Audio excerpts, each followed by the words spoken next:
Hey friends, if you wish to change screen timeout in Windows 11, then please watch this video. I will guide you through the process. Now it's not very difficult.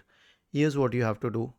Right click on the start button, select settings from the menu, go to the system tab on the list on the left hand side, and then go to power and battery in the right pane. Wait till it loads. It needs a while to load. This specific page needs a while to load. So we will wait.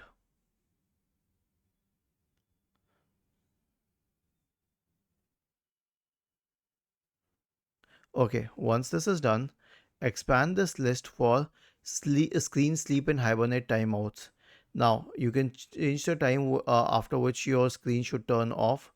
You can change the time after which your screen should sleep, and so on for the on battery mode. Was this helpful? If yes, then please subscribe to the channel. If not, then let us know in the comment section of the video on how we could help you further. Thank you for watching this video and have a nice day.